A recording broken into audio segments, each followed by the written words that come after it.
السلام علیکم ویورز، آپ کو یہ بات پتہ ہونی چاہیے جس وقت سے امریکہ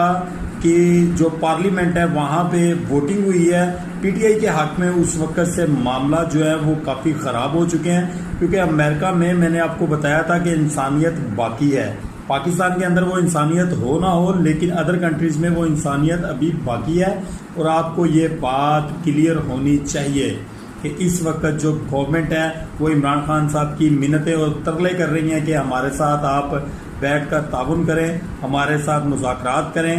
آپ جس طریقے سے کہیں گے ہم وہ کام کرنے کے لیے تیار ہیں۔ لیکن عمران خان صاحب جو ہے وہ چوروں کے ساتھ نہیں بیٹھنا چاہتے، مینڈیٹ چوروں کے ساتھ نہیں بیٹھنا چاہتے، عوام کا حق کھانے والوں کے ساتھ نہیں بیٹھنا چاہتے، اور لوگوں کے ووٹ کے حق کو غلط استعمال کرنے والوں کے ساتھ نہیں بیٹھنا چاہتے۔ کیا آپ کامنٹس باکس میں بتائیں کہ عمران خان صاحب کو ان کے ساتھ مذاکرات کرنے چاہیے اور عمران خان صاحب کو انہی لوگوں کی طرح آؤٹ آف کنٹری چلا جانا چاہیے؟